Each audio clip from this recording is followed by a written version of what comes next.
My name is DJ. I'm an alcoholic. My sober date is June 21st, 2015. So I was thinking, I mean, I've never been to this meeting, and it's a young people's meeting. So I guess in terms of sobriety, I'm a young person. At any rate. Yeah, and I'm 65, so I have a long life, and I didn't get sober until I was 60. So uh, I can't give you the drunkalogue. It's like way too long. So I'll try to hit the high points, so to speak. No pun intended. Um, I was raised in a family. With an alcoholic and a food addict, so I knew what addiction looked like from a very early age. And of course, I swore to myself I would never be like those people. And you know what happened. So there was I was an only child in this family. It was a very abusive environment. It wasn't physical abuse, but there was definitely emotional and psychological abuse. And then there's a large part of my childhood that I don't remember. And you know, that's a more will be revealed kind of situation. I figure, you know, things are kind of falling away as I work my program, as I get stronger. And I figure when I need to know stuff, I'll know stuff. My mom was Jewish, so that meant that, you know, we had, for holidays, I drank, you know, Manischewitz or whatever. And it was like, it didn't hold a lot of, so I see people laughing. It didn't hold a lot of interest for me because it was like icky. But I do remember the first time that I had an alcoholic drink. It was kind of by accident at a restaurant, because, you know, I was used to ordering Shirley Temples. I'm probably like really old. I don't even know if you guys know what those are, but it's 7-Up with grenadine. And somebody said, oh, it sounds classier if you order a Pink Lady. Well, it turns out a Pink Lady has an alcoholic beverage in it. And it was a very interesting feeling, but it was weird because I didn't, wasn't like I felt like I really wanted to do that again, you know.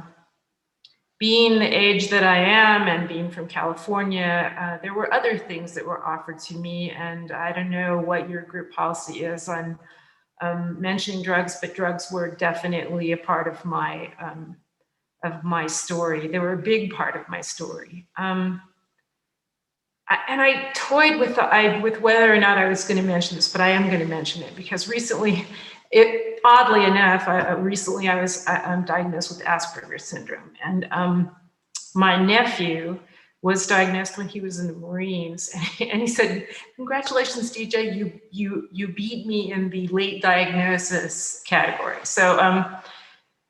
So recently, kind of thinking about what that was like to grow up in a family with an alcoholic and a food addict, being an only child, and being on the spectrum, where I don't fucking understand people at all, and trying to figure out shit, you know. So people terrify me. Like, even looking at how many people were in this group today, I was like, but you know, there I was. And so I developed a lot of coping skills. I'm a really good actor. Dan Aykroyd is on the spectrum as well. So I guess, you know, I mean, we're in good company. But at any rate, so at about 16 too, I was introduced to cannabis, and I loved it, and did as much of it as I possibly could. And that went on through college. I also remember my first year in college, my first rip-roaring drunk was with beer. And it was really awful. And it's like, only an alcoholic would have an experience like that and then do that again, you know? So, but yeah, so like, alcohol sort of gradually came in as you know, another one of those interesting drug possibilities as I was getting older, and you know, as my connections dried up because, I got married really, and then, there's the thing of bad decisions too. Like, as alcoholics, we tend to make bad decisions. And what I noticed is that as I got older, my decisions got worse. Like, I didn't learn crap because, I kept drinking and using. So I got married at 23, and he was a nice man, and I feel kind of sorry for him that, he had to, well, whatever. And it wasn't like he was without problems too, but he was definitely living with me, which was, a challenging thing. And that was when I really realized, like, that just complete terror of people. And it was fueled by my alcohol and drug use.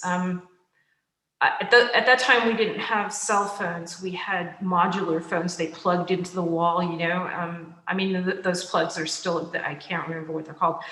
They're still around. And I became a teacher, which, you've got to wonder, talk about decisions. You've got to wonder how somebody like me would become a teacher, because, like, you're around, people all day long. And for a while, it was really difficult to get a job in California. So I was a substitute teacher. And I remember unplugging the phone from the wall because I didn't want to get that call in the morning, because I was terrified to go, you have to go to a new classroom, and, it's not like kids treat substitutes with lots of love anyway. And so, there was that. And meanwhile, my alcohol and drug abuse was progressing as it is wont to do. So kind of skipping over a lot of stuff. And then there was the really bad decisions about relationships. And I won't go into detail about that, but you can imagine. So I divorced my first husband after 11 years. I mean, that was a good try. And then, was continuing to look for the love of my life, because I think I could be addicted to anything. I'm thinking I'm a kind of a relationship addict too. And so I found another man, married him, and he was like an interesting person. And things just got, worse and worse for me. During this time, also, I was really depressed, and I became suicidal. I spent a week in a psych hospital. I got put on, the drug that everybody gets, and I didn't commit suicide, but I kept drinking. So, you got to, again, you have to wonder about, like, good decisions. And not only did I lie to other people about my drinking, but I lied to myself about my drinking. So I divorced my second husband and moved to a different town. So then I was starting to apply the geographic, right? I moved schools, I moved to a different town, and things progressed. And during my early 40s, I developed a lower lumbar hernia. And if anybody's ever had any spinal problems, it's agonizingly painful. And that was when my alcoholism really bloomed. And around that time, I got to the point where I was drinking I could drink a bottle of wine in the evening, without batting an eye. And that was when I started also using other alcohol, not to name it, but, stronger stuff.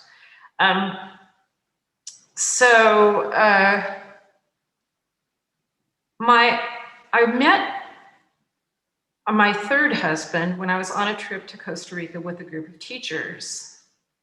And of course, that was really attractive because he lived in Costa Rica. And talk about a geographic. So I did a giant geographic. And pretty much as soon as I got here, I figured out that it was a huge mistake. There were problems with the marriage from the very beginning. And of course, I upped my alcohol intake because clearly that was going to fix everything, or at least it was going to make me, not have to face the reality. And I was so afraid of of doing anything to jeopardize the marriage, because, you know, here I was in a foreign country. I am bilingual, so it wasn't like the Spanish was an issue, but here I was in a foreign country with, like, you know, no connections, and with this husband, and who oh, it turned out he's an alcoholic as well. So it took me 3 tries, but I finally married an alcoholic. Yeah, and there was a lot, it looked like home to me. There was a lot of psychological and emotional abuse. And I have to see, you know, on my part too, you know, I've done a 4th and 5th step more than once. So things were really horrible. And at one point, we would have these enormous fights, and they were so dramatic. I mean, like one time he left and threw a strap over the electrical installation and took out my electricity in my house. And another time I was trying to leave because, you know, running away was always the solution to everything. And he punctured 3 of my tires with a screwdriver. And so, you know, after a few of those incidents, and it's not like I was, you know, it wasn't like I was an angel, but my outbursts were mainly, you know, screaming, yelling, and you know, saying "fuck you." So at any rate, I finally figured out that he left, and I went, this is insane. I have to do something. And I called a friend, and my friend directed me to actually an NA meeting. And it was a women's NA meeting. And I sat there for 5 minutes and I went, fuck, I'm an alcoholic. You know, it's like, I don't know. And fortunately, I made the decision that day that I wasn't going to drink or use. And that was the first day of my sobriety, June 21st, 2015. Those women were amazing. And I ultimately, my philosophy is it really doesn't matter what the drug is. Drug is a drug is a drug, and we need to not do them, and then, you know, do work steps. So I found an AA meeting, a local AA meeting. Costa Rica is a really small country, but it takes a really long time to get anywhere. So this meeting is about 12 miles away from me. And if I can get there in 45 minutes, I'm doing really well. And I've been a geek like forever. So it occurred to me really early on that, oh, online, there has to be AA online. And so I went looking for AA online. I think I got to to Anyone Anywhere, which is where I met Eldon. I think I got there when I was just like between 60, I had my 60-day celebration in another place because I had a Tai Chi thing planned. But I think I was like maybe it was less than 70 days, I bet you, by the time I got to Anyone Anywhere. And I've been in a couple of other online groups as well. And I have to say that, you know, I'm so grateful that, you know, getting sober at 60, I knew I couldn't fuck around. You know, I knew I needed to do whatever I could to stay clean and sober. And so I threw myself into the program, like with everything that I had. I got a sponsor whom I've never met in person. She lives in Silver Springs, Maryland, but she's totally an awesome sponsor. She's been my sponsor since like the very beginning. And what she told me, to get a 6-pack, which is 6 women I could call who would be between me and a drink. And I did that. And which yeah, you know, the telephone, the 1,000 pounds. She told me to get a service position, and I've had a service position since she told me to get a service position. And then work the steps, and then work the steps for everything. Like, so we meet once a week for an hour, and then we, you know, we keep in touch in between too. And I have friends in the program. And so, you know, I started working the steps with her, and here we are, you know, 5.5 years later, and I'm still working the steps with her. And so when something comes up, she's like, you know, maybe it would be a good idea to do a step 4 on that. and I do, and she totally helps me stay honest, because I mean, I definitely had a problem with honesty, and the biggest problem that I have with honesty is I wasn't honest with myself. I mean, I lied to myself like freaking crazy. And then, of course, it's, of course, I lied to other people because, I didn't know what the truth was. And so it has helped me. And I keep seeing how I need to work on the honesty. I mean, the layers come off and come off. But so my day starts with prayer and meditation. And when I have issues come up, and believe me, I have issues come up. I live in a foreign country. Fortunately, I have a couple friends, but I mean, literally like kind of two. I mean, there are definitely people on whom I can depend. I have some good neighbors and stuff like that, but there's a bunch of shit that goes on that I have to deal with all the time, in terms of first things first. How important is it? Putting the principles of the program into practice in my life every day. I left out a really big piece, and that is because of my husband was starting a business, which is ornamental plants. And so I bought this piece of property. I bought this piece of property with an inheritance. It's a 2.25 acre piece of property. There's a 1,700 square meter, I can't tell you what that is in feet, but it's really huge, greenhouse on it. And that has completely gone to shit. And my husband, yeah, and I don't want to tell his story, but I mean, he's doing his own thing, and he's in his own process. So, and that's all I'm going to say about that. But I can't. The marriage didn't survive. It's complicated getting divorced in Costa Rica, so we have to. Yeah, but that's going to happen too. And so I'll even illustrate. Okay, so today there was an incident. So that you can either get a divorce by judicial decree, which you have to wait for 3 years to, of a legal separation, or you can do it by mutual accord. And at first he wasn't going to sign the mutual accord, and I was like, I'm okay. It's almost been 3 years. And then he said he'd sign it. And then today he's like, well, I'll go with you, which is another kind of manipulative thing. And at first I was, my old alcoholic self came up, and it's like, I just want to get back to him. I'll just do the judicial decree thing. And then I thought, how important is it? It's like, okay, let's do a pause so that we can, so that I can respond instead of reacting, because I'm a big one for reacting. I do anger really well. And I did the pause, and I went, okay, I'll go to the lawyers. How bad can it be? And then it'll be done. But I learned that in AA. I learned the pause in AA.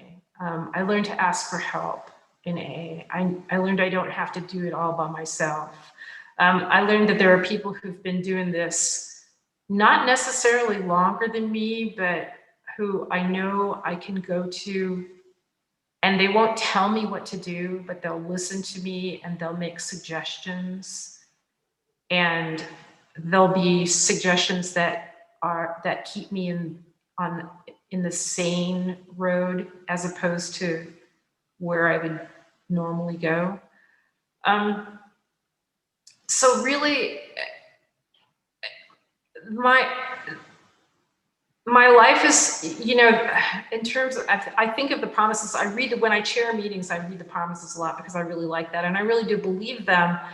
And it is true that I am able to do things that I could not have imagined myself being able to do, and I do have a higher power.